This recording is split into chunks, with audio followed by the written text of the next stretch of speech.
16व्या राष्ट्रीय मतदार दिनानिमित्त मूर्तिजापूर येथे मतदार नोंदणी अधिकारी आणि विभागीय प्रशासनाच्या वतीने भव्य मतदार जनजागृती पदयात्रेचं आयोजन करण्यात आलं होतं। नया मतदाता भारत भाग्य निर्माता अशा घोषणा देत तरुणांनी आणि नागरिकांनी शहरातून पदयात्रा काढली, ज्यामध्ये मेरा युवा भारत केंद्राच्या सदस्यांनी सक्रिय सहभाग नोंदविला।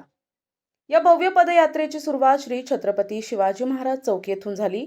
तहसीलदार शिल्पाताई बोबडे, नायब तहसीलदार श्री राऊत आणि निवडणूक कार्यालयाचे महेश नागोलकर यांच्या हस्ते हिरवी झेंडी दाखवून या यात्रेला प्रारंभ करण्यात आला। तहसील कार्यालयापर्यंत काढण्यात आलेल्या या पदयात्रेत माय भारत माय वोट, मतदान आज मजबूत कल आणि नागरिक मी भारताचा हक्क बजावे मतदानाचा अशा विविध प्रेरणादायी घोषवाक्यांनी नागरिकांचे लक्ष वेधून घेतले। यावेळी आयोजित कार्यक्रमात उपविभागीय अधिकारी संदीप कुमार आपार यांनी उपस्थितांना मार्गदर्शन करताना लोकशाहीतील मतदानाचे महत्त्व आणि नागरिकांच्या कर्तव्याची जाणीव करून दिली। विशेष म्हणजे भारत निवडणूक आयोगाच्या माध्यमातून आंतरराष्ट्रीय नगर परिषदेत जागतिक स्तरावर नेतृत्व केल्याबद्दल संदीप कुमार आपार यांचा मेरा युवा भारतच्या पदाधिकाऱ्यांच्या हस्ते विशेष सत्कार करण्यात आला।